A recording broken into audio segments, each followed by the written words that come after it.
Hello, everyone. This is Dr. Rose Muralikrishnan from Los Angeles. How is everyone doing out there?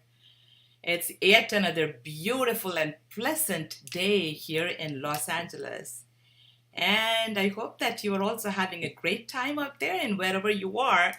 And welcome to yet another wonderful episode of the Artist Beyond Limits series with an amazing Carnatic musician who is a vocalist, Mridanga Vidwan, and vocal teacher and a voice trainer, Vidwan Sri Kunnakudi M Balamuralikrishna. But before I bring this amazing artist on board, I would like to say a few things or a few words about the enduring and profound influence of classical music, its musicians, and their phenomenal work for the transformation of our society. Classical music, with its rich history and timeless compositions, has left an indelible mark on our culture, shaping our emotions, inspiring creativity, and fostering a deeper appreciation for the arts field. First and foremost, classical music serves as a powerful vehicle for human expressions. The compositions of our great composers, not only in Carnatic music, but also in Western music, and from all other cultures, all other part of the world, the classical music speak to the depth of human devotion, emotion, and experience. Whether Indian or Western or any other classical music form, classical music transcends language and speaks directly to our hearts and souls. It reminds us of our shared divinity, spirituality, and humanity, our joys, our sorrows, and aspirations. You just say most of our human life. It reminds us with.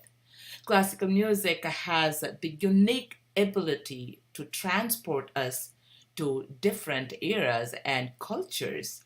It serves as a bridge to history, allowing us to connect with the past, present, and to the future.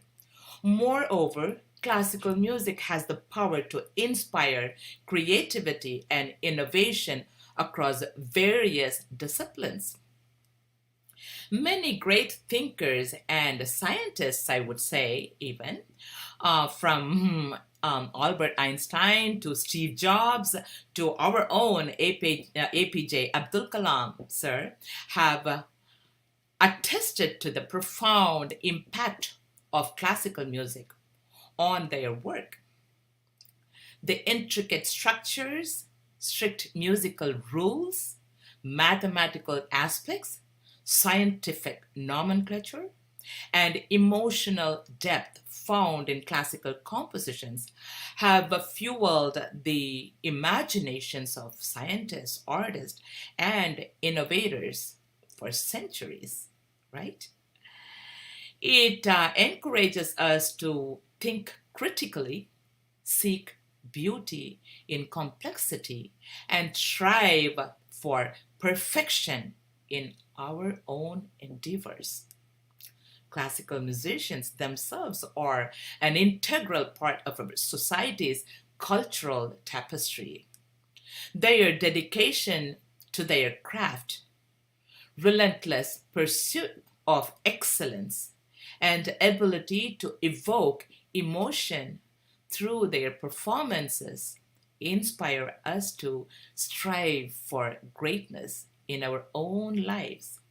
They teach us the value of discipline, practice, hard work, and persistence in achieving our goals.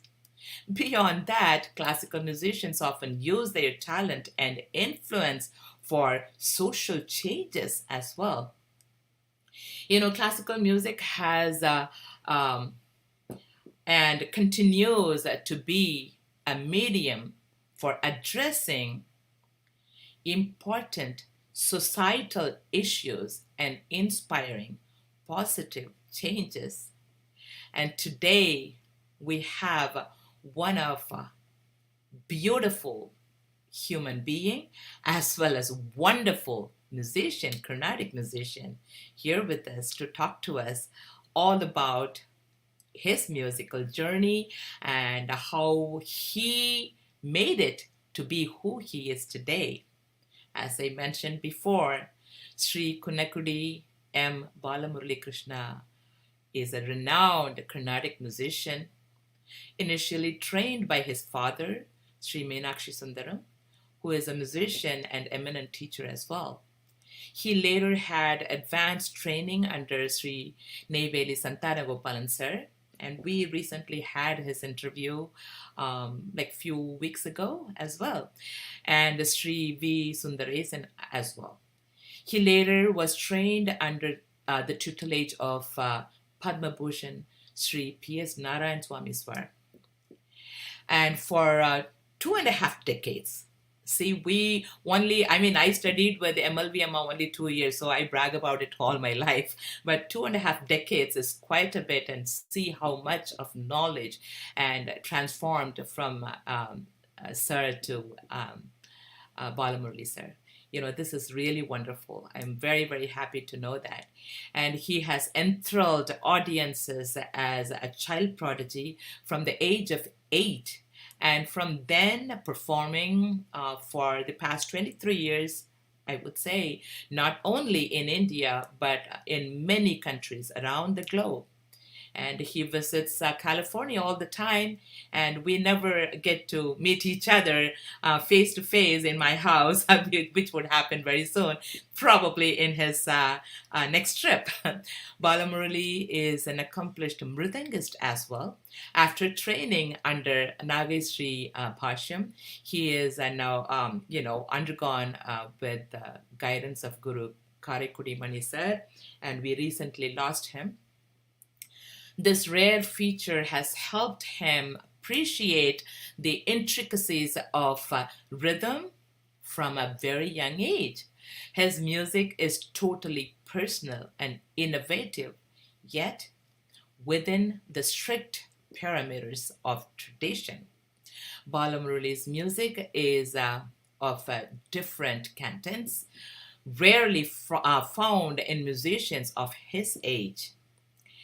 He has been regarded for his extensive Manodharma Sangeetam, which is the improvisational skills, during his concerts. He is also widely regarded as an exponent in the rare art of singing Ragam Tanam Pallavi and had mastered several complicated which would otherwise be heard only in lecture demonstrations and in papers and so on and so forth. He experiments a lot of these aspects during his live performances and likes to live on the edge while he explores uncharted territories during his performances. He has also done collaborations with Hindustani and Western musicians as jugalbandis and fusion concerts in India as well as in many other parts of the world. He has a selective set of students and specializes in focusing on the fundamentals and instilling the value of gamakams and aritham. Aritham means the strength in the voice that are very essential for Carnatic music. He has won several awards, scholarships, and titles to add to his credits for his musical expertise and excellence.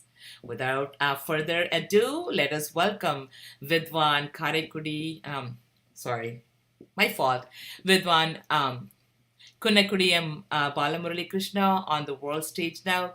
Everyone, please join me in giving a warm round of applause to welcome him on this world stage.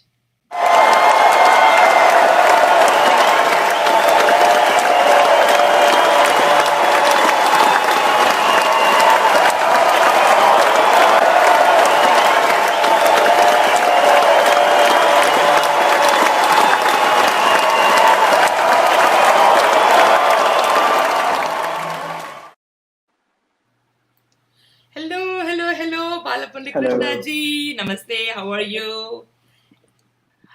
It's I'm wonderful to good. How are see you? you and welcome to Artists Beyond Limit series. I'm very happy and glad to welcome you on this live broadcast today. How are you doing?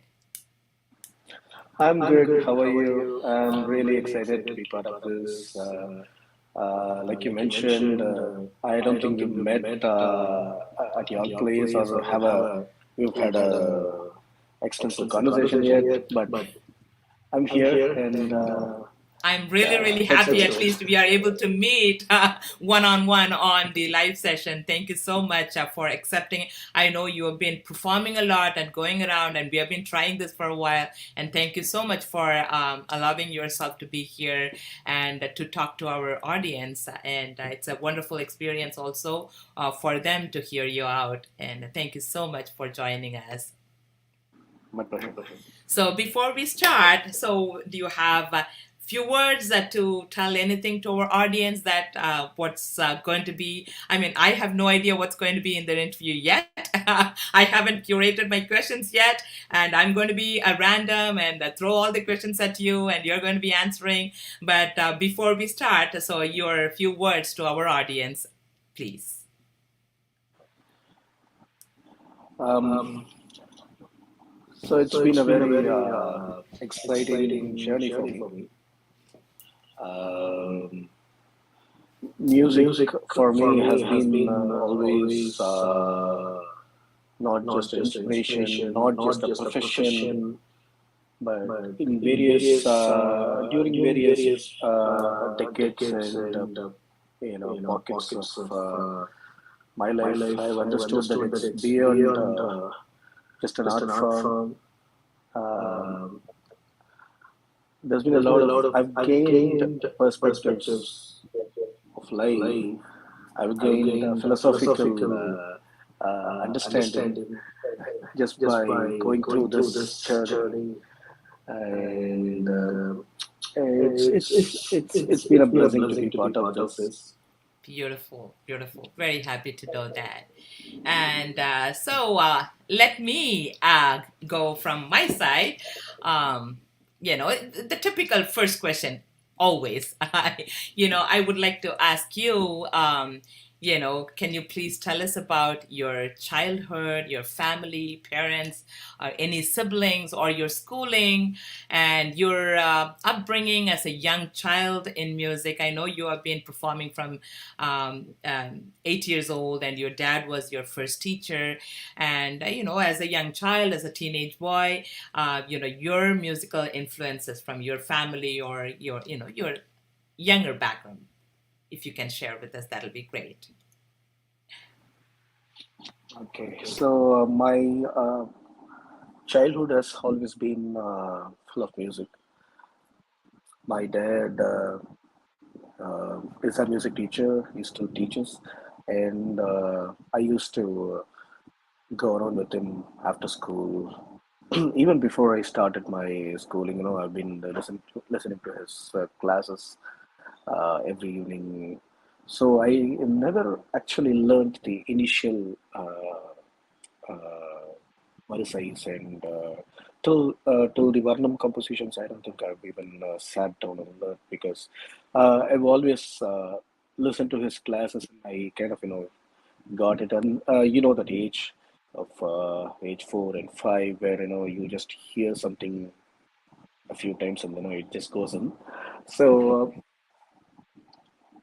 it's been every day, like when I wake up and my dad would be playing something from a cassette tape, and he started teaching me. I started doing Vardhanam classes first because apparently I was shy to sing initially. So though I knew the padams, I used to sing before my parents, but I don't think I was ready to sing before an audience or in a competition. So I started learning Mridangam first, and that went on for a few years initially, and then I had a break of a couple of years. And then from the age of 12 or 13, I started learning from Karikudi Manisa. But I had started performing from the age of 8, I think, around 8 and 9, between 8 and 9. So it's been like we used to stay an hour and a half away from my guru's places. So twice a week for each guru, that means like 3 hours back and forth travel, and then maybe a couple of hours in class. So my childhood is either practicing, waking up, practicing, going to school, coming back, practicing for about 2 3 hours, and then an hour and a half of mridangam. And then if I had some time and if I had the will, I'll probably do my homework, or the next day morning I'll do my homework and go to school. And it used to be much easier. I imagine it used to be easier.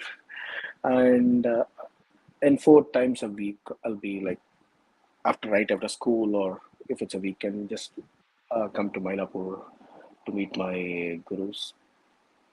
So it used to be either practice or listening to concerts or attending classes. And around the time, maybe around the age of 11, I think I started traveling as well. 11 or 12, I started traveling for concerts. So that's my teenage. I used to travel a lot and started performing. So it was a lot of practice, understanding new concepts, and the more you go deep, and as you know, in any art form, the more deeper you want to go, and it just lures you in, and uh, that is nothing else that you would rather want to do other than read or understand or listen to music. So that used to be my teenage. It's an amazing teenage. I mean, most of the boys are troublemakers these days, and you spent all your life learning music and studying. That's wonderful. That's Oh, amazing. I was a troublemaker, yeah, as Also, well. Yeah, I used to, yeah, I used to trouble my parents mostly, or mostly my dad, because, so as I mentioned, from the age of 12 till probably 17 or 18, at least till 17, he used to accompany me for my concerts, even outside of Chennai. So the other thing that you asked me is I'm a single child, so all my conversations, all my fights, my pranks, only with everything parents. with my parents, especially with my dad, because he spent a lot more time with me, because we traveled. And those days we were traveling a lot in trains. Like, imagine going in a train for 24 hours, 30 hours. So we used to have a lot of conversations. So he is more of a friend to me rather than a father figure. So yeah, that used to happen as well. Not at So a you typical had, teenage. yeah, that you had your share, of course. Yeah. Awesome, awesome. That's very beautiful to hear. I mean, see, the troublemaking with parents is always, a beautiful experience. We cherish is usually, after we grow up, hey, அந்த காலத்துல ஏன் அப்படி இருந்தோம் நம்ம அப்படிலாம் சொல்லி சொல்லி சிரிக்க வேண்டிய ஒரு சந்தர்ப்பம் நமக்கு கிடைக்கும். So which is a beautiful thing. I'm happy to hear that. Very, very nice. And that's a beautiful experience, actually, I would say. And what was I mean, you said that you started performing at the age of 8, and so you continued performing live concerts. And what kind of performances? It's like a sabha kacheris, or what was the kind of concerts you did at that? I mean, that was a very young age. Being a child prodigy is an amazing thing, of course, but still, with the schooling and homework and with all that, how you managed it. But how was the concert? What kind of concerts you performed, and how long was that? Um, the first concert was in a temple. It was supposed to be my dad's concert, and they had approached him for to perform there. And then he said, you know what, instead of me, my son will be the one who will perform there. So that must have been between the ages 8 and 9. And then within a few months, I joined the tutelage of P.S. Narayana Swami sir. So initially, my guru said that keep performing in temples or maybe like any of your family functions. Just give me a heads up, but then wait to perform in an institution in a sabha till I give you the go ahead. So that took a couple of years, and then around the age of 11, again between the ages of 11 and 12, uh, he himself actually called me for a concert to perform in a sabha, and that Wow, was the that's first ever sub. amazing at the age of 11. That's wonderful. Yeah, thank you. So that was my first professional concert, and after that, I think I started performing in the December season and started traveling slowly in around Tamil Nadu and other states. But people knew me, like musicians knew me because my dad has taken me to. I would have probably attended 300 to 500 concerts before the age of like 12 or 13, because if there is any concert that he feels as I will gain something out of it, he will cancel everything else, and that will be the only thing that he will be doing that evening. Excuse me. So because of that, musicians knew me because they saw a very. I'm sorry, beg your pardon.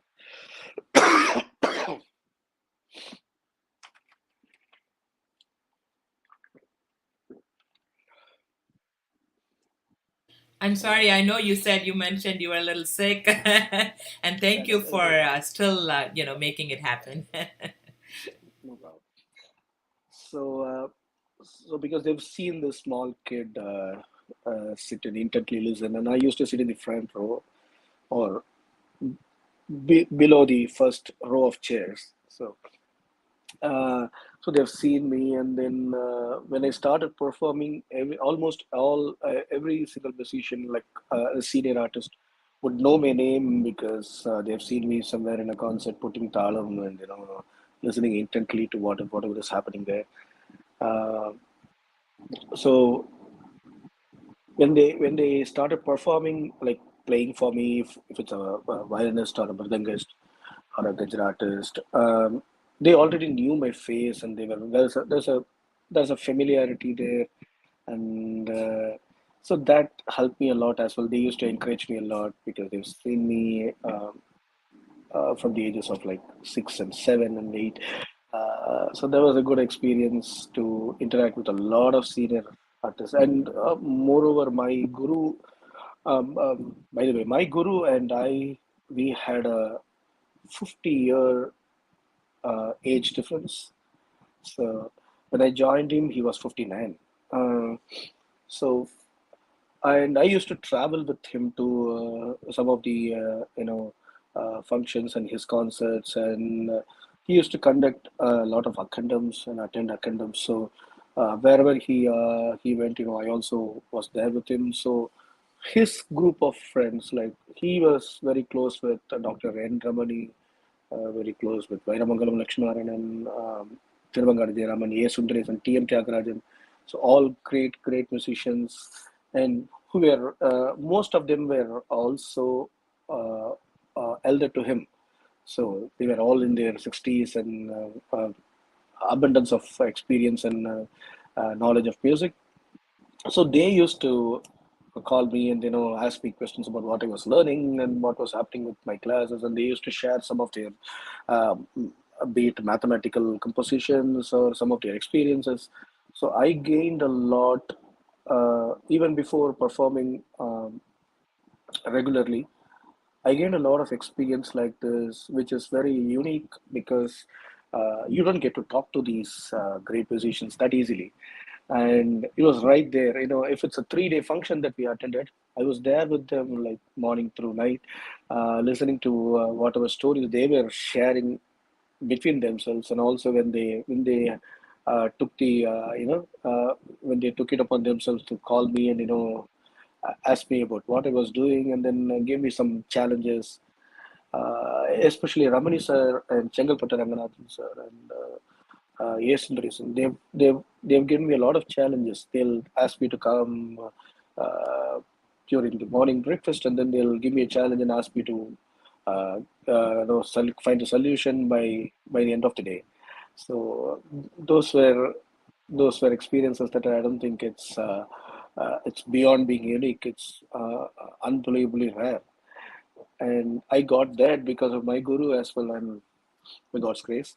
So that gave me a lot of insight into music, and that actually made me more than gaining those ideas. It was more of intriguing me to think a lot more about music, to understand deeper, to look at music in layers, so that the more you go deeper, you have especially any art form for that matter, but especially Carnatic music, because I've known and cherished it. Um, any logic that we have, it's not just one logic or one layer of logic for Carnatic music. It's always there is a lot of deeper logical explanations for each and every rule and regulation, each and every ragam. So these experiences, I think they made me start thinking much sooner than what I would have done.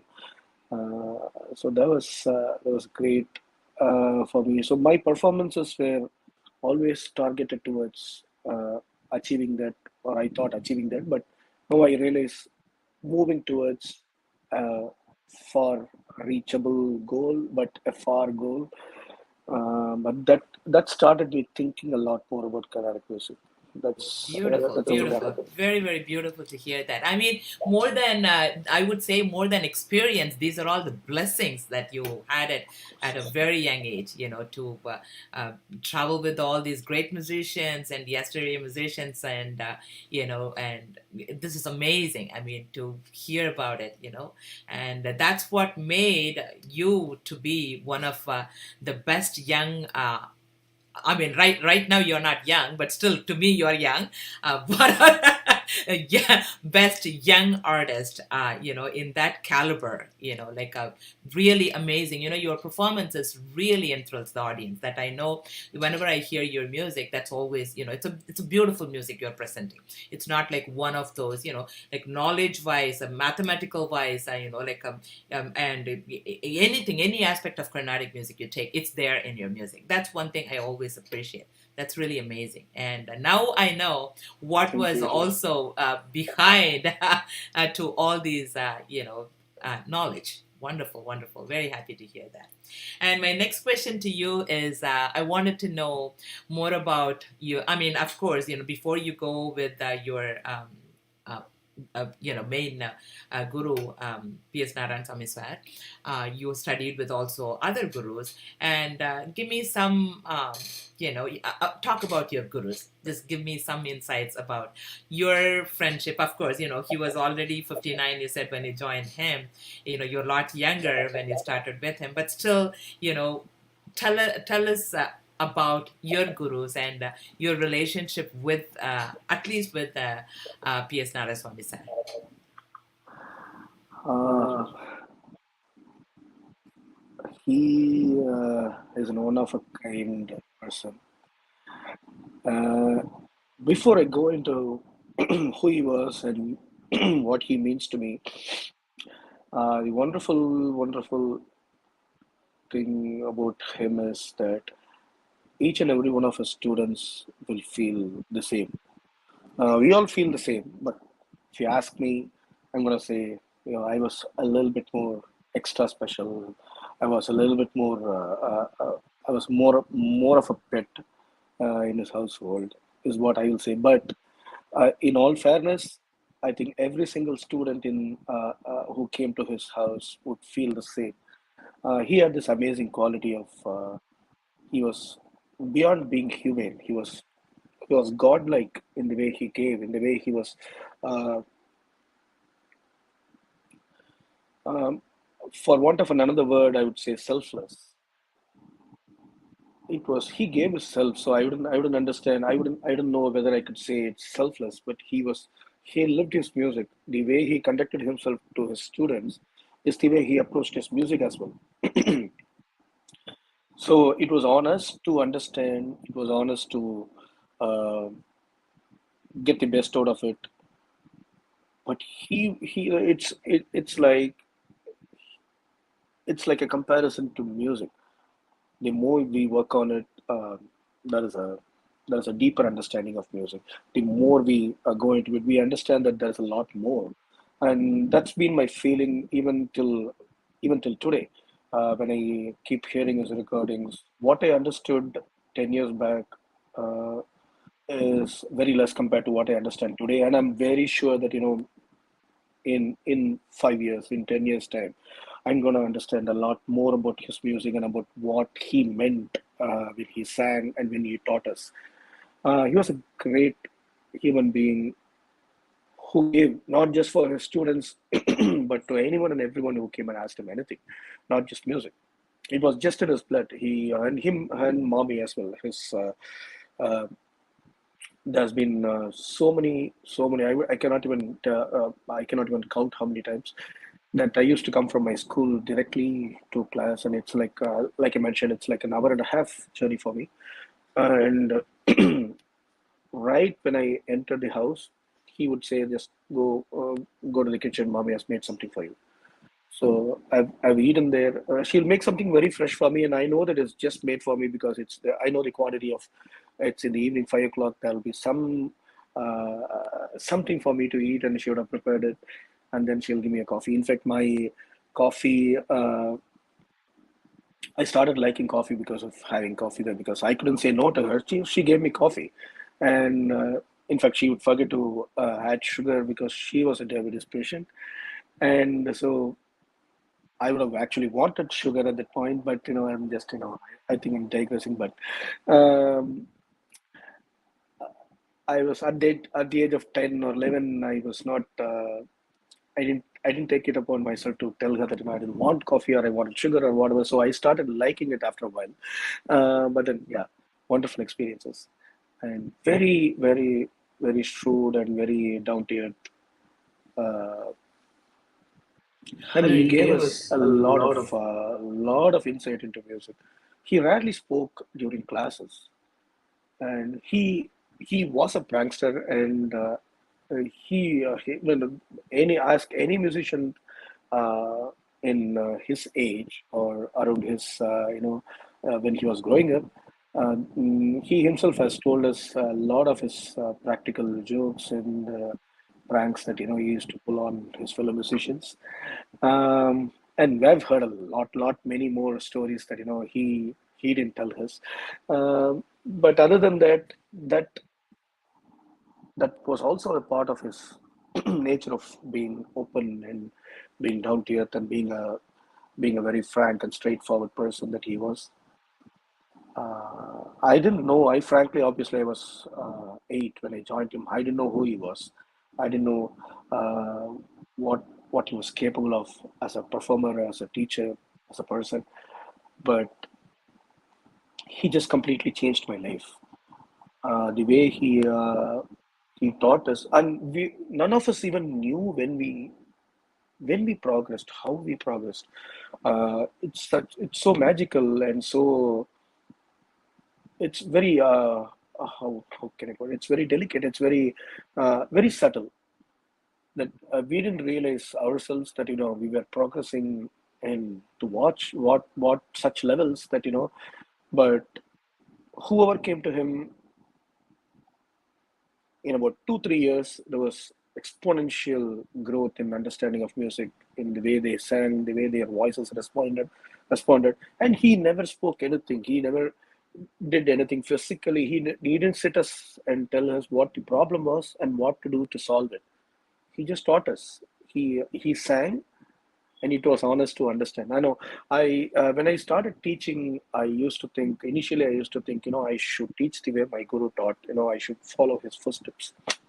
I don't think it's a skill which is acquired. It's just he was naturally that way. So then I decided, what, I should do what comes naturally to me, the way I want to teach, and probably I will have an iota of success that he found in training his students. Um, I was, and this is not like the way I mentioned earlier. I was the grandkid of the household there. I even know. a few weeks ago, I learned that, mommy used to collect my press reviews and the interviews that used to come after I started performing. She still has it. So it still gives me goosebumps when I think about it. It's such a blessing to have a guru and guru's wife who are so loving and giving. And supportive. I Wow, don't, yeah. beautiful, beautiful. Very beautiful to know that. Yeah, very, very beautiful.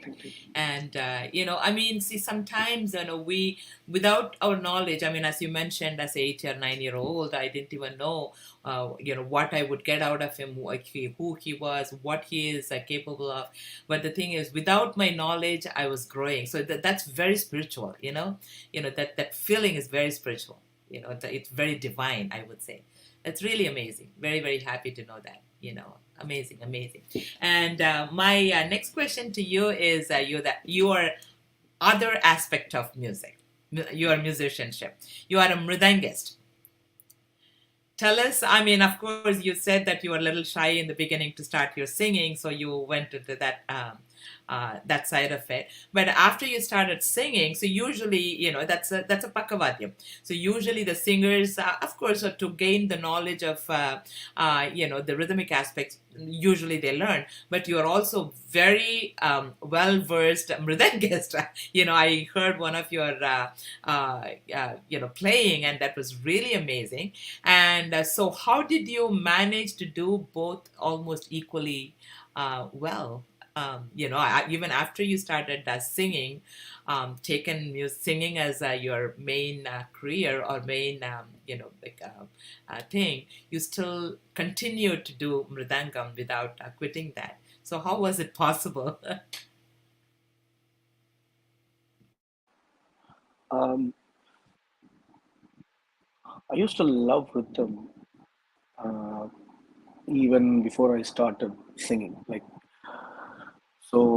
My formal training in Carnatic music started with learning Mridangam actually. Then around the age of 13, I think 12 or 13, I started learning from Mani sir. And Karakudi Mani sir has been, I've, he's one of my heroes that, I worship. Even before understanding every single thing that he played, even though I didn't understand everything, he was one of the uh, musicians' photos that I had in my wallet. So that is how much the hero worship was. So when I finally got the chance to, it was actually my guru P.S. Narayana Swami sir who introduced me to Mani sir, who uh, basically asked him to teach me. So it was a blessing even before I started my training with him. I used to practice. I wouldn't say it was an equal amount of time that I was able to dedicate because I already started performing and I was already traveling as well. But because of my passion or because of the way I loved Mridangam and Rhythm, I had already started singing Pallavis and exploring the lime aspects. I used to compose four ways for singing.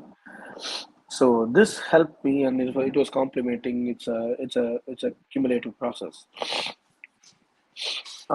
So after probably 5 or 6 years of training, Mani sir called me and said, you know a lot more than what a vocalist would probably want or would probably know. So he initially told me that he wouldn't be having the time to spend on me because he wants to spend a lot more time on students who want to take Mridangam as their main. And as a vocalist, you definitely know you are in a place where you can understand what is happening. You can understand and learn by yourself. So just keep practicing, and that's what he told me. For the next 5 6 years, I don't think I had any classes with him. But then there was another concert in which I was the guest singer. It was a Mridangam concert, and I was the one who sang Pallavis for them to explore. So for that concert, Mani sir was the chief guest, and he mentioned that uh, Balamurali is not just a good, is not a good singer, but as well, he's a very good mridangam player as well. And I'm going to ask him to start playing concerts as well. And that was a surprise. That was right out of the blue for me, because he is a man of very meager words. Especially with PS Narayanaswamy sir. I opened up after 3-4 years of learning from him. I used to ask him questions. I used to uh, ask him for songs that I wanted to learn and all that. But with Mani sir, I was stoned. I was like I looking at him, and he was also very, like I said, he was not. Uh, I wouldn't say he can very easily approach him even as a student. So it's not his problem, but then you get stuck and you get awestruck, and you're. Um, I was basically really afraid to talk to him, and so I really didn't know what his thoughts were, what his intentions are. Even when he said, uh, come for less number of classes, you don't need to have regular classes. I had nothing else to say other than okay, sir. I didn't even argue. I didn't even ask him for another a little bit more time with him, because I was already 17 or 18 at that point, but still I was super afraid to ask him anything more.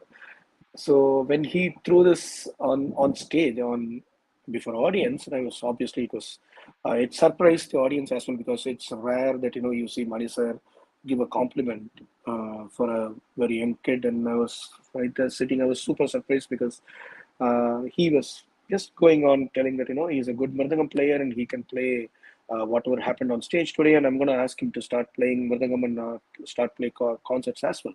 And I was like, then I called him the next day and I said I want to come meet you, and then I started training again with him, not as regularly as before, but at least there was something happening.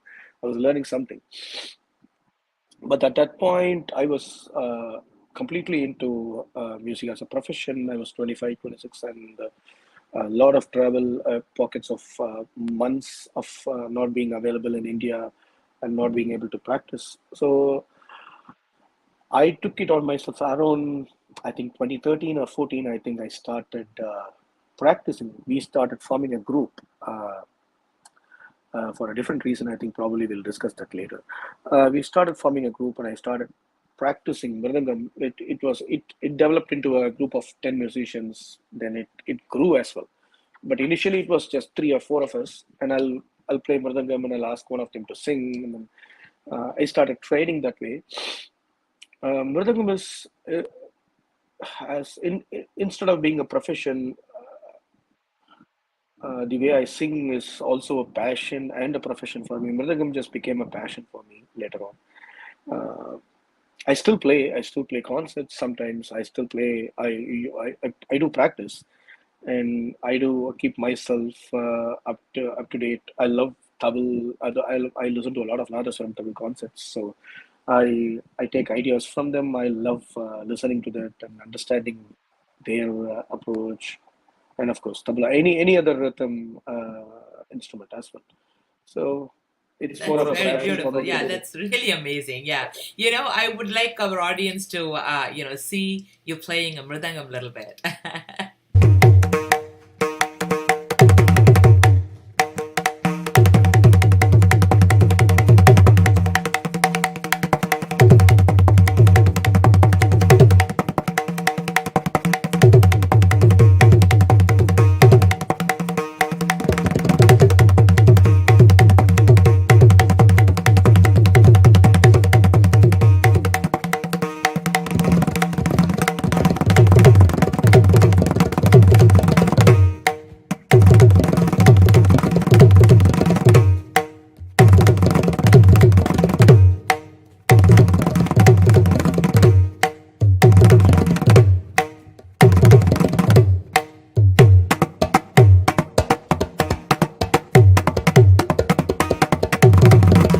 Ti ki ta tum taka tin tum taka tum taka tum ta tum ta tum ta tum ta di ke ta tum ta ta ta ta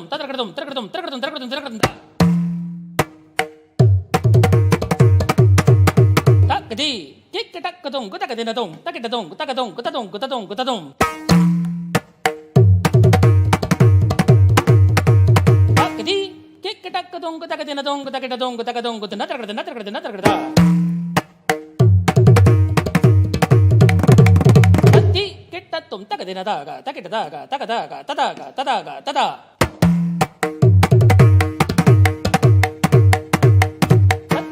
Tatum takadina daga, takitadaga, takadaga, kartikadagadum, ta. Tatikitakagadina datung, takitadatung, takadatung, kutadinganaga, dadinganaga, dadinganaga. Tadinganaga, takadina datung, takitadatung, takadatung, kutatagadum,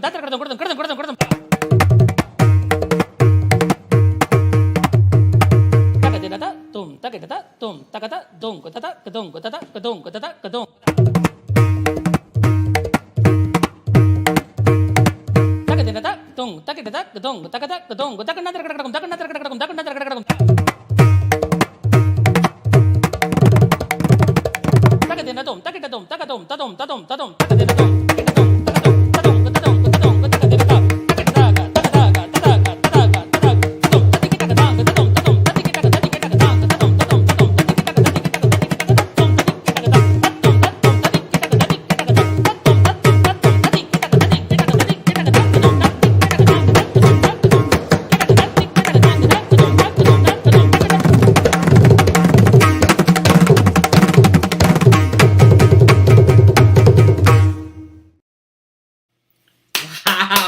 Wow. Beautiful. Phenomenal. Thank you.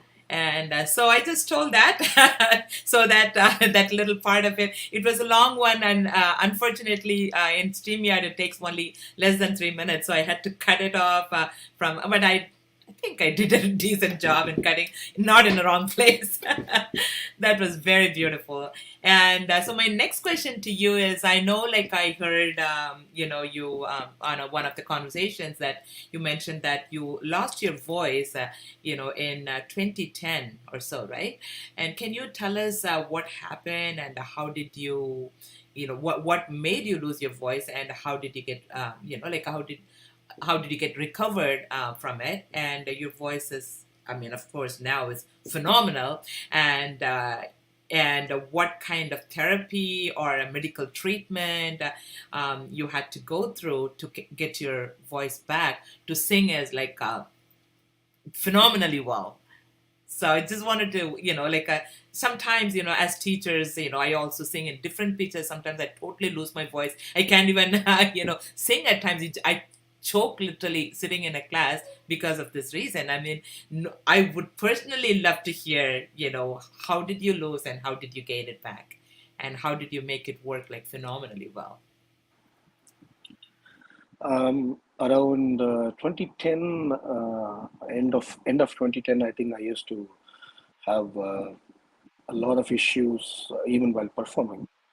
And I had already been a mainstream singer at that point, and one of my concerts, the sound just got mute after I sang my ragam and the violinist played the ragam. It was time for me to start the song, and then no sound came out, and it took about maybe a minute or two for it to gain back its sound. I didn't know what it was. What do you mean sound was muted? Means you in a performance you lost your voice? Oh wow. Yep. Wow. Yeah, I didn't lose my voice per se, but now I understand what happened. But then at that point it was all mysterious and completely sprung on me, and I was sitting before audience and I was moving my lips were moving. I was pronouncing, but then there was nothing coming out because it was all, I wouldn't say muted, but more of just air coming out when I put the natural effort of singing. Now I understand what the issue was. It was just a coating of phlegm on my throat. It's a voluntary reaction. It's a positive thing by your own body to put a coat of uh, it's like a layer of protection on your vocal cords when it senses that you have a voice issue, but then you're still straining by talking or singing. You're not respecting the issue and shutting up basically. So what the body does is it puts a layer of protection, and the more you strain, it puts a stronger layer of protection, and that was what probably made me not bring forth the sound. But then, anyway, I didn't know any of this. So I consulted a doctor, and I understood there was a physical issue there, and I tried a lot of Indian medicine, homeopathy, and Indian medicine, because as Carnatic musicians, we are all super afraid to do a surgery, because that's the first option that we get when we approach a doctor. But then we are super wary and apprehensive to do that. And there have been like a couple of bad experiences for Carnatic musicians with regards to trying to improve the voice quality by doing a surgery, but then losing it completely. Um, so because of that, I was trying every single thing except doing the surgery, and I had a wrong diagnosis as well. I think it's all part of my growth, my journey. But I did have a wrong diagnosis, and so I stopped my medicines and I changed my medicines to something else. But the problem was actually growing substantially. So at some point, one of my friends from the US, she found an intravenous treatment for me. So that was the reason I came to the US at that point to take the medicine in person. And I met wonderful, wonderful doctors who were really, who did miracles on me.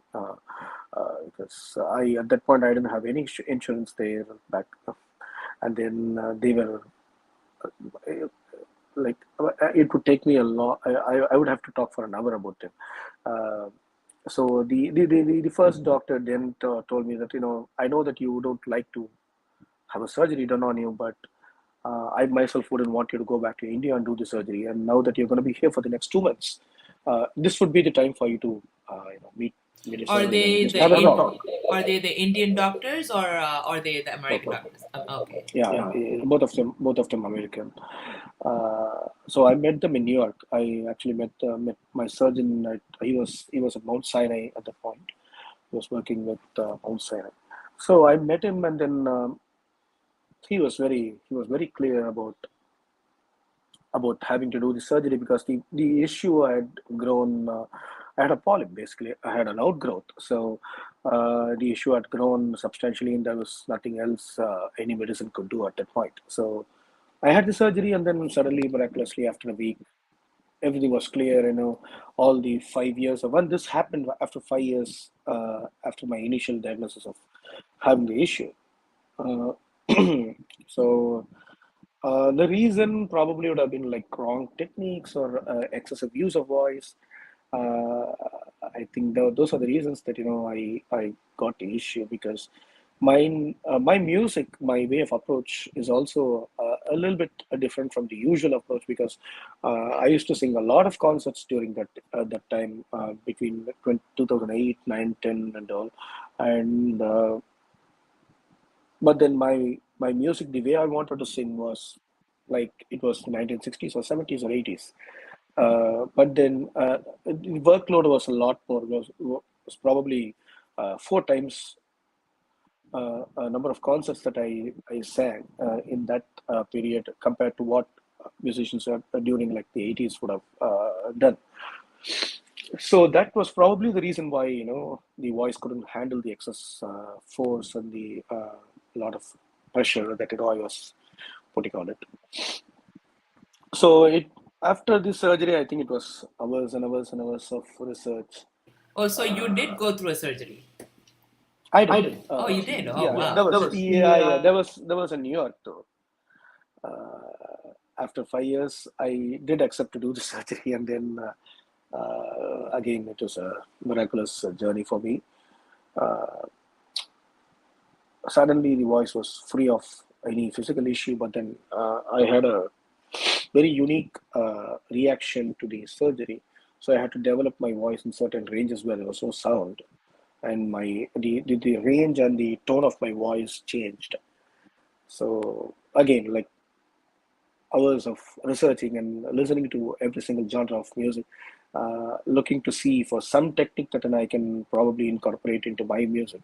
I had a few friends, a few musicians who were very kind enough to talk to me about their issues and what their techniques were. And it was a time when I started understanding about projection, about miking, about what is the optimum levels of volume projection for my voice as well as the mics, and understanding the whole fundas. So now I can very easily say that it was a blessing in disguise for me to go through that, because I grew as a musician. I expanded my horizons about how I wanted to approach my music, how I wanted to sing, and to understand my voice and project my music through the voice rather than working the voice to do what I wanted. Uh, so those just one of that's just a surface level of a change that I had to do, a small adjustment that I had to do, but there were millions of inputs that I got from listening to music, listening to opera, listening to Chinese vocal music, listening to Korean vocal music, like I name it, and I would have listened to it just to understand how they were using their voices for the kind of music that they wanted to produce. And so yeah, now I can say it was a blessing in disguise, though I went through hell, mainly because you have the idea, you have an idea, you have a really beautiful idea that you wanted to convey, and you're sitting on stage for 2.5 hours, and you have so many ideas, such ideas that you want to present, and none of them will be possible with your voice. So that's I wouldn't even wish that for my worst enemy at all. That's the nightmare of not being able to sing like the way I wanted to, and I had to change my techniques because the voice used to change. The more the issues started developing and growing a lot more serious, I lost my breath control, and then the voice texture started changing. So I had to change my thought process. So I couldn't stop performing as well, because I was in the other side of 20s. So how soon do you have to go for your performances right after your surgery? How long was that? After the surgery, probably I took a break of 3-4 months. My first concert was for an hour and a half, and it was after 4 months after surgery, and then still it was traumatic to even open the mouth, because I knew that this issue had the tendency of recurring, and I didn't know what will trigger it. And it was early days for me to understand techniques. I was putting an effort into understanding all that, but it was still too early for me to know exactly what will trigger anything at all. So the trauma was more of singing and not knowing whether I was spoiling my voice, whether I was doing something bad for my voice, and not even knowing what was a wrong technique, what will trigger, what might happen. So that was for a year, and then I became better in knowing what was happening inside. So in the internalization of looking into what is happening when you sing, that helped a lot. So then I started performing after the December, I think 2014 December, and after that I think I started performing regularly. Yeah. That's amazing. That's amazing story. Yeah. That's for a singer, as you mentioned, that even you don't want that for your even enemy. But since we are talking about it, I wanted to just present just a little bit of your singing here too. What you went through, how you came back, and for in case if anybody did not hear you out there, for them, this is especially for them to hear you.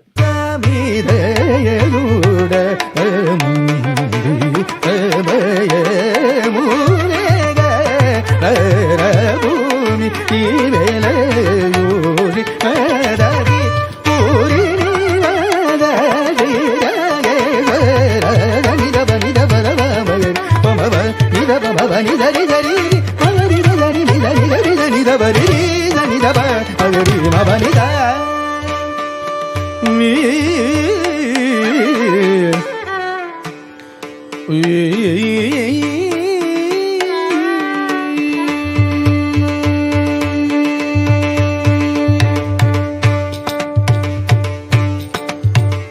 ni sa di do re ni ga na ni sa di do re ni ga na ni sa di do re ni ga na ni sa di do re ni ga na ni sa ni da pa ma ga ni ma pa ni sa di do re ni ga na ni da ba ma ba ga ni da ba ma ga ri ga ri ga ri da ni da ba ga ri ga ri ma ga ri ri ba ma ga ri ma ba ni da ba ni da ri ga ni da ba ma ga ri da ri ma ba ni za di do re ni ga na da ba ma ga ri ba ma ga ri ma ga ri ga ri da ga ri da ni da ba ri da ni da ri ma ga ri ba ma ga ri ma ba ni da ba da ni da ri da ma ga ri da ni da ba ni da ba ma ga ri ma ba ni za di do re ni ga na ri da ni da ba ma ba ni ri da ni da ba ma ba ni ni ri da ni da ba ma ba ni sa ri da ni da ba ma ba ni ni sa ri da ni da ba ma ba ni da ni da ni da ba ma ba ma ga ri ba ba ma ni da ba ma ga ri ma ba ma ga ri ni da ba ma ba da ni da ba ri da ni da ba ni da ni ga ri da ri ri ma ga ri da ga ri da ni da ba ni da ri da ma ba da ma ga ri ma ba ni da di do re ni ga na ni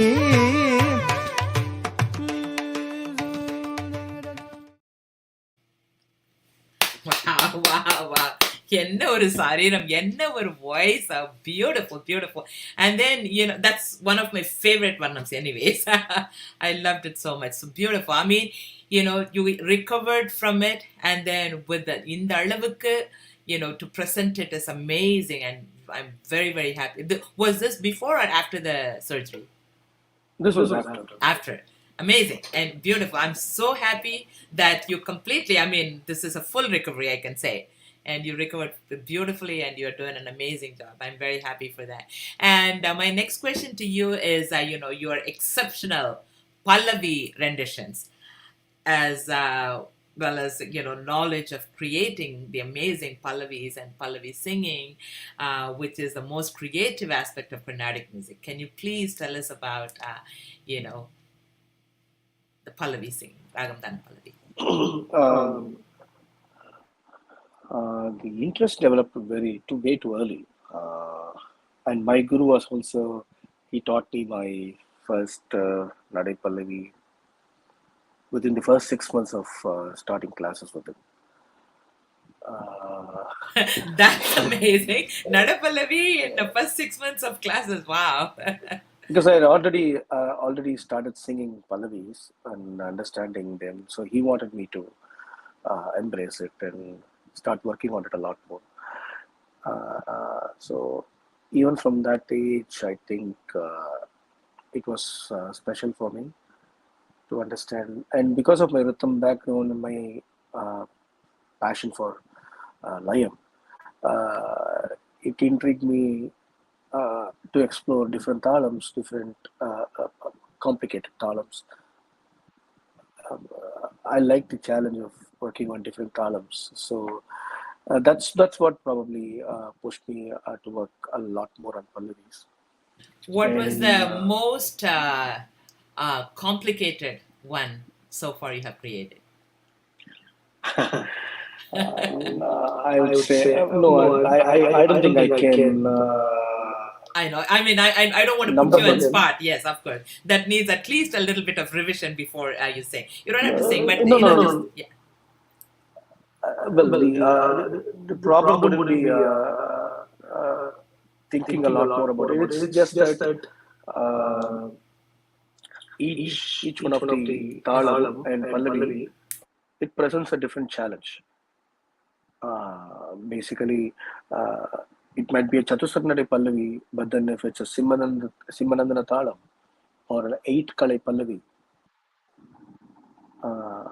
it presents completely different. You need a different skill set to approach it. You need to develop a skill set to approach it, even though it might be a very simple chatusra nadai, wherein you don't need to worry about changing the nadai, changing singing swarams and niraval in a different nadai. But then there are talams which are way too small compared to a Simmanandana talam, but extremely complicated, extremely hard to even remember how to put the talam and then not go back to chatusram because you're so much used to chatusram. So the complexity or the hardness of a talam, it's very relative. Each one of those presents they present a new avenue for you to explore. I found singing Neraval in a Simmanandana. If to answer your question, I can say singing Neraval in a Simmanandana Talam or in a 8 Kalai Pallavi was extremely hard. Simbanandana தாளத்துக்கு 8 கலையா? No. Sorry. Okay. So Simbanandana தாளம் or 8 Kalai. Okay, I got it. Yeah. Or 8 Kalai Adi Talam. Right. Either the approach for Neraval was extremely hard for it to sound normal. It's not about trying to sing something and then trying to get by with it, but for it to sound normal, the way it sounds in a normal concept, normal song, Neraval that you might do in a song. So for it to sound that way, it was very. I had to sit and work on it. Very true, of course. Yeah, சாதாரண ஆதி தாளத்தையே வந்து 8 கலை போடணும்னா you will, I mean, at least I will go completely wrong. The முதல் தாள சுத்தலையே வந்து தப்பா போயிடும். Of course. I mean, I thought I heard you saying Simmanandana தாளத்துக்கு 8 Kalai. I was like, my heart stopped for a second. This is amazing. Yeah, beautiful. Yeah. You might be silent for you might be silent for 3-4 minutes, but still the talam wouldn't have completed one cycle. If it's 8 Kalai for Simmanandana, I don't think it's ever possible. You can fit in probably all the 5 Pancharatrams. That's what I was thinking. My heart stopped for a second when you said that Simmanandana தாளத்துக்கு 8 Kalai. And that's amazing. I mean, so of course, Pallavi has its own beauties. I mean, as you mentioned, yeah. And every single, whether it's the simplest one, you can complicate it. Whether it's a complicated one, you can simplify it. So it all depends on the presenter. So it's definitely understandable. Yeah, of course, there is. I'm sorry. I was interrupted. There are these talams singing a Pallavi in different nadais. A talam which has different nadais. So that's extremely challenging to remember, and then to try to say again, the challenge is not to do it somehow and rehearse it and come there and sing, but the challenge is for you to perform it live and make it sound normal, for the audience not to feel the pressure or weightage of what was actually happening, what complexity was happening on stage. Shouldn't be a botheration for the audience. And I'm not there to tell them how hard, what kind of a really hard thing that I'm trying to accomplish there. I'm there to give them pleasure. I'm there to entertain them. So the weightage of what is happening should be only visible or should be understandable for the music students or the musicians there. So that's the real challenge, to make it, do it all nonchalantly, do it all in a very right through it, if I may say. So that's the challenge of doing shorter but complicated talams in different nadais. But with Simmanandana, it's just a grind. It is for us to do 1 hour of Neraval in one speed. It takes, I think we need, even to start thinking about it, you need an experience of a couple of decades of performing and understanding and practicing before you can even venture into doing that. So yeah, different challenges, different talams. Beautiful, very well explained. Yeah, that's very true. I understand. So I just wanted, I was curious about,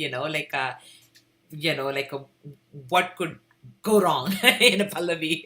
And I mean, if we think that everything can go wrong or everything can be perfect, yeah. Amazing, amazing. And also, I wanted to find out, you have so much of traveling sometimes to different parts of the world and, for your performances, as well as you have, even though you said that you have a limited number of students, who, are in different parts of the world as well, how do you manage your time, between these two aspects and, like a time management between teaching and singing concerts and It travel? is a challenge. It's more of a challenge for my students. I would say, because they have to scrounge and get whatever time that I can give for them. So I do come to the US sometimes and stay with my students to give some one-on-one time, because I do meet my students from India, but my students from Australia or Europe or the US, it's hard for me to give them one-on-one time, because they come to Chennai during December time when I don't do classes. So again, even if I meet them in person, they don't get to have classes in person with me. So I do come and spend a little bit of time with each one of my students. That's the only thing that I can offer from my side, because otherwise it'll be like meeting each student like maybe thrice a month, nothing more than that. So that's one of the reasons I have very limited number of students, because I want them to in a level where they'll be still able to progress without the constant touch of the guru, so that we can exchange texts and I can give feedback after listening to their recordings. And I do give them a lot of assignments. I ask them to practice and work on certain things and then get back to me.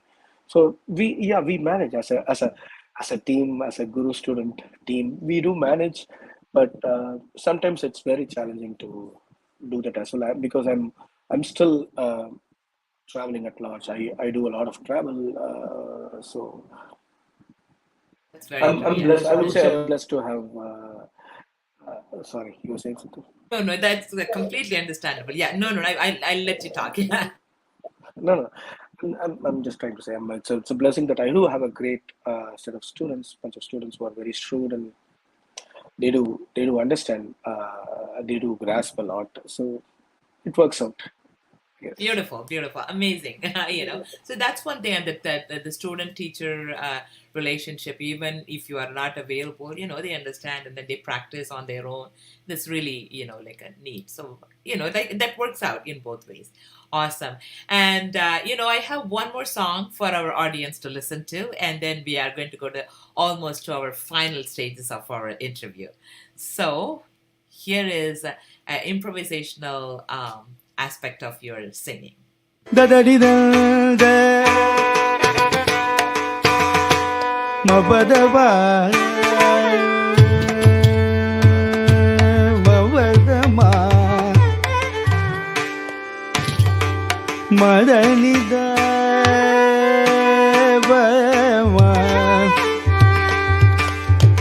da da di da da da da da di da ba da ni da ni Nidani bani dani lida baba madani dani lida baba badani badani bani da da mama baba da da mama bada bani da da baba maga mada baba maga mama da baba maga mama da mama da ni da da baba maga maga da baba mada baba maga baba da baba ni da ni baba da baba maga baba da bani ni baba baba da ni da baba gari dega baba da ni da baba gari gani da baba gari ga mani da baba gari ga baba da ni badani baba gani ni da ni badani dani dani badani ma badani badani dani dani dani dani dani dani dani da badani da badani dani dani dani dani da badani da badani da da ma ga da badani da dani ni da gani dani da ni dani da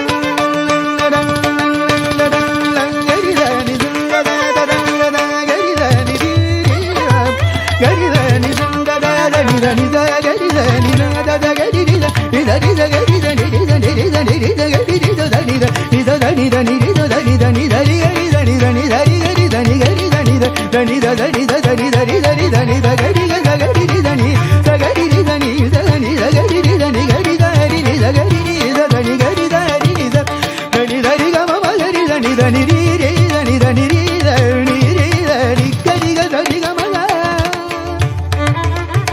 da ni ga ma ma ga ri ri da ni da ri ga ma ga ri da ni ga ri ga da ri ga ma ga ri da ni da ba ma da ni ri ga ma ni da ni da ri ga ma da ma ga ri da ri da ri da ni da ri da da ga ri ma ga ma ri ga da ga ri da da ni da ni ba da ni da ri ga ma ga ri da ni da ga ti ta ti ta ga ma ga ri da ni da ri ta ti da ba ri da ni da ba da ba da ti da ti ga ri da ni da ri ta ri da ni da ba da ni da ba ma ga ba da ba da ba ga ba ba da ba ma ba da ni da ma ba da ti da ba da ni da ni ba da ni ta ti da ba da ba da ni da ma ba da ni da ba da ni da ni da ba da ni da ni da ni da ni ma ga ri da ni da ba da ni da ni da ni da ni da ba ma ba da ni da ni da ba ma ga ri ga ba ba ga ri da ni da ba ba da ni da ri da ni da ba da ni da ba ma ga ba da ni da da ni da ba ba ma ga ri ma ga ri da ni. Wow. Amazing. Beautiful rendition. Beautiful. Very, very nice. And I won't even say that you went through voice surgery or anything. And it's amazing. You pulled yourself out from everything and being a wonderful musician. I'm very happy and glad that everything worked out your way. And, one last question for you. And what is your advice to the aspiring, young musicians who would like to take Carnatic music or even Mridangam, as a career? I would say take the fundamentals. I've said this before, but the best way to understand progress in music would be to take the fundamentals a lot serious. The more we work on the fundamentals, the more we understand the basic regulations, theory of music, the better our improvisations are. Any innovator, any improvisational artist, any creative artist in the last few years that we have been listening to from cassettes and recordings, other recordings, all their fundamentals, their creativity is unique, and it's not just creativity for its own sake. That's the only reason, because they are so much into fundamentals, they are so woven into fundamentals that whatever they create, it comes out perfect. It comes out in a very perfect form. There is nothing much more to mold on that, because there is nothing to fine tune, cut the rough edges, because it's already correct. Everything is perfect. Everything is correct, because that is how much they are into fundamentals, that naturally nothing wrong will come out. Naturally, any new idea is a good idea.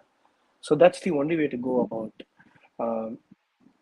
and it holds good for Mridangam as well. The better we practice the initial patterns, the understanding of how formation of your fingers, the understanding of how to transfer weight from your shoulders, sometimes from your neck, sometimes, and again for singing as well. The more we go into it, we understand where the power comes from. Singing from the head, using the head voice or the diaphragm, just as a surface level. And so all this comes out, all the understanding of this, all the usage of this, the success of the practicality comes only out of understanding what is what. So I might sound like a really old senior artist by saying that discipline is the key, but it is. Discipline is the only key to doing something outlandish, doing something unbelievably new and innovative. So that'll be my only advice.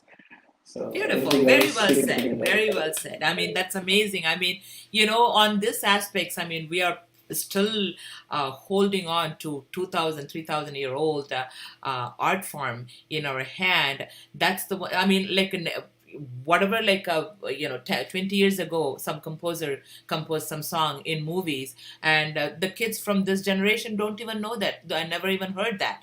And 10 years ago, whoever comes in, the recent kids might not know that. So that is how the value of the music, those kind of music stand. But how are we able to hold these kind of oldest music still alive? Is because of how the way, the discipline, the hard work, and working towards the fundamentals. And that's beautifully said. I'm really, really happy to hear that. And of course, all the aspiring musicians out there, like students, they all take that advice seriously and work on it. And I mean, these days, recent days, everything is like a fast pace.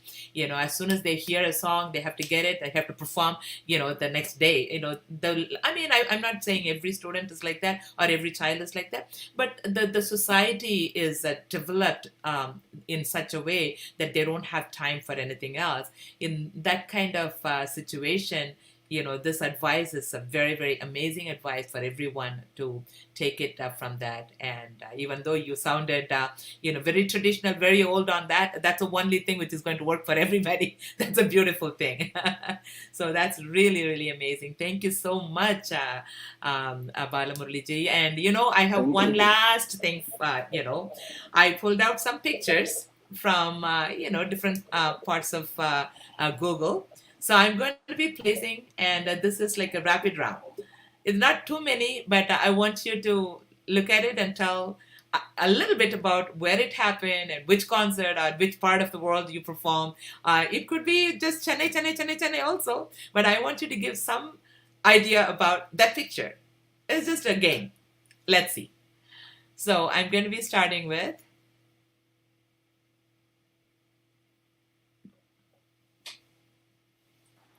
So this is the first Sabha concert that I mentioned.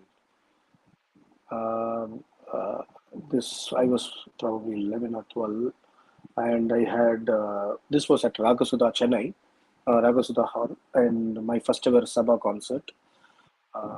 In my audience, I'll tell you. Today, if I think about it, I'm a little bit. I have trepidation thinking of getting on stage, because I know their value today. But I had my Guru P.S. Narayana Swami sir, my spiritual Guru, Guruji Kashi Vishwanath, T.R. Subramaniam, Professor T.R. Subramaniam, T.M. Tyagarajan sir, A. Sundaresan sir, Neyveli Santanagopalan sir. And this is just to name a few of them there.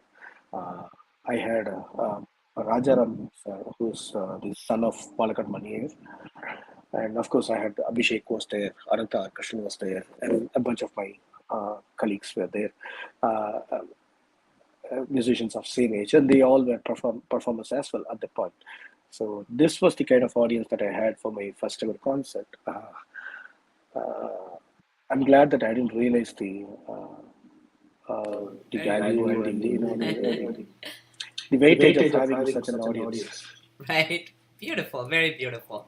And here is the next picture. Oh, this was, I think this is part of the Tirupavai series that I did with Akrai sisters. This was done and conducted by SEMA, which is very close to you, LA. They were the ones who produced this. My friend Osha was the president at that point, and we had this idea of doing a Tirupavai series. And basically, what we did was each day they either Subbalakshmi will sing or Swarnalata will sing, and the other one will play the violin. And then we'll take a corresponding pasuram or a couple of pasurams, which was again the idea of Sri Krishnan, and he was very nice enough to give me those insights into which pasurams will have a connection with that particular Tirupavai. So this was during the COVID, so it was a blessing, and it was blessing as well to just get out of the house and actually do something. concerts were not happening. Live concerts weren't happening that much. It was 2020, so this was. I had a lot of fun doing this. Beautiful, very nice. Here is the next one. This is a Tarke convention. And looking at the backdrop, must have been before 2017. I cut off all the titles and names. Yep. That's Yeah, good. so So we you have made it. we You have- did. You did it. You said it correctly. And here is the next one. Wish I could see this. This must be Bharti Kya Bhavan. Okay. Nice. Yeah. And this is again Tarke convention with a different backdrop. Right. And of course, my guru is there. Yes. This was probably the last concert he played for me at Tarke convention. Right. So I put one last one just, just to make sure, you were right. You're not lying. You're not like stuttering. Beautiful, beautiful, beautiful. Amazing. Oh, you won. Good job. Thank you so much, Balamuralikrishna ji. It was a wonderful interview, and you shared so much with us, and we are very happy, to have you with us to talk to our audience. And so, if you have any final words you wanted to share with our audience, and here's the time. Yeah, well, I loved talking with you, and it's such a pleasure to interact with you. And then I really wish that we had already met a lot more times and interacted. I'm sure we're gonna. I hope that we meet soon whenever I come there, and I would love to come visit your school as well. And it's been a pleasure talking to you, and I love this. I love the whole idea of how you've been bringing forth an interview of this sorts, and it's not the usual interaction that you have. So this is more of a it's specific as well as very very informal. So I love this, and thanks for playing those clippings. You brought back some memories with those, especially the first photo. Thanks for that as well, and thank you for doing this. Of course. Very nice talking to you. Thank you so much for joining, and that was an amazing interview. And let's again give a big round of applause, everybody, and please join me and giving a big round of applause for his wonderful time, and thank you. And so let me just talk to our audience for a little bit more, and we are almost done. Thank you so much again. And so this is one of the phenomenal interviews I had it. In conclusion, classical music and its musicians, such as our today's phenomenal artist, Vidwan Sri, Kunnakudi M, Balamuralikrishna ji, have left an incredible mark on our society, not only as musicians, but as teachers, as great human beings. They have touched our hearts, expanded our minds, and enriched our lives in ways that are immeasurable. As we continue to celebrate and preserve this rich heritage of classical Carnatic music, let us also recognize the enduring influence of classical music and its musicians, of course, on our society, and the profound impact that they have had on other collective identity, culture, and value. Let us embrace classical music as a source of inspiration, enlightenment, and unity in an ever-changing world that we live in. I also thank all our dear audience who is joining me every single week, with our special guests every week. I tell you that your support for these broadcasts is very, very important, not only to me, but also also to each one of these artists that I'm bringing in every week, our special guests who take part in these special episodes, and they take time and to share their expertise and their knowledge, their childhood memories. And if you haven't started following these channels, please make sure to follow and like the page, or subscribe or whatever. I mean, I also have the YouTube channel. This is going on actually on 3 channels: Facebook page and Spring Nectar TV YouTube channel, and Dr. Rose Muralikrishna's YouTube channel as well at the same time. And just like and follow, and then spread the word with your family and friends, so they also can listen to these kind of inspiring stories of our artists, and then they can get the knowledge that they have shared with us. If you can do that, that'll be wonderful. So please make sure to share this content with other music and fine art lovers and fans, so that they can also get their inspiration through their stories. I will see you all soon with yet another amazing artist on Artist Beyond Limit series.